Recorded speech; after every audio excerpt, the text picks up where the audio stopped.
Hawker উচ্ছেদ অভিযান চালানো হয়েছে। এই উচ্ছেদ অভিযানকে আমরা স্বাগত জানাই।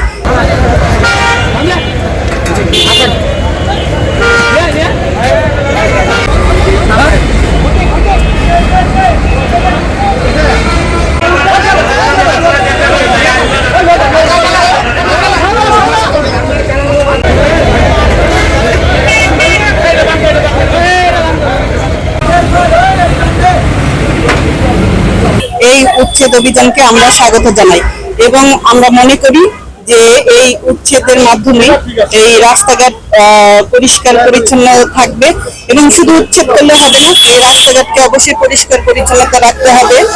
এখানে দেখা গেছে অনেক আবর্জনা রাস্তার পাশে, তো এগুলো পরিষ্কার করলে অচিরেই এই যানজট নিরসন হবে। তো এইখানের প্রধান সমস্যাটা ছিল আমাদের ফুট। তো ফুটের কারণে দেখা গেল যে আমরা এখানে আমাদের চলাচল করতে খুবই সমস্যা হয়। তো আজকে আমাদের এই এমপি মহোদয়ের পক্ষ থেকে এই ফুট উচ্ছেদের যে অভিযানটা, সেটাকে আমরা অবশ্যই সাভারবাসী আমরা এটাকে সাধুবাদ জানাই এবং ভবিষ্যতেও যেন এই উচ্ছেদ অব্যাহত থাকে এবং মানুষের চলাচলে যেন কোনো বিঘ্নিত না হয়, সেই জন্য আপনারা লক্ষ্য রাখবেন। এবং আমরা প্রশাসনের দৃষ্টি আকর্ষণ করছি যেন এই অভিযানটাকে আরো দৃঢ় করে এবং মানুষের চলাচল সুবিধাটা যেন খুব ভালোভাবে রাখতে পারে। প্রশাসন, লোকাল রাজনীতির নেতৃত্ব সবাইকে নিয়ে আজকে হকার উচ্ছেদ অভিযান চালানো হয়েছে এবং এটা অব্যাহত থাকবে।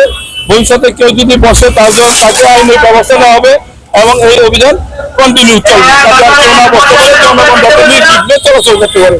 ধন্যবাদ। তো উচ্ছেদ অভিযান করার কারণটা হলো আপনারা জানেন যে আমরা রোজার ঈদের পর আমরা বড় উচ্ছেদ অভিযান করি এবং সেখানে আমরা যারা আমাদের রাস্তায় এবং ফুটপাথ দখল করে বসেছিল তাদেরকে আমরা উচ্ছেদ করি এবং এই ফুটপাথ এবং রাস্তা মানুষের চলাচলের জন্য উন্মুক্ত করে দিই। অর্থাৎ পুরো সাভারবাসী একটা স্বস্তিতে ছিল।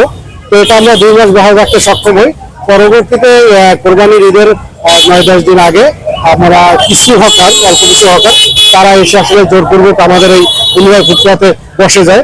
তো আমরা মানবিক দিক বিবেচনায় তাদেরকে ওই সময় ঈদের আগে আর উচ্ছেদ করিনি। তো এখন ঈদ যেহেতু শেষ হয়েছে, আমরা পুনরায় এই উচ্ছেদ অভিযান করছি, অর্থাৎ পুরো সাভারবাসীকে স্বস্তি দিতে, সাভারের মানুষের চাওয়া পাওয়া আসলে যে তারা রাস্তায় ফুটপাথে নিরাপদে হাঁটবে। তো এই লক্ষ্যে আসলে এই অভিযান পরিচালনা করা হচ্ছে।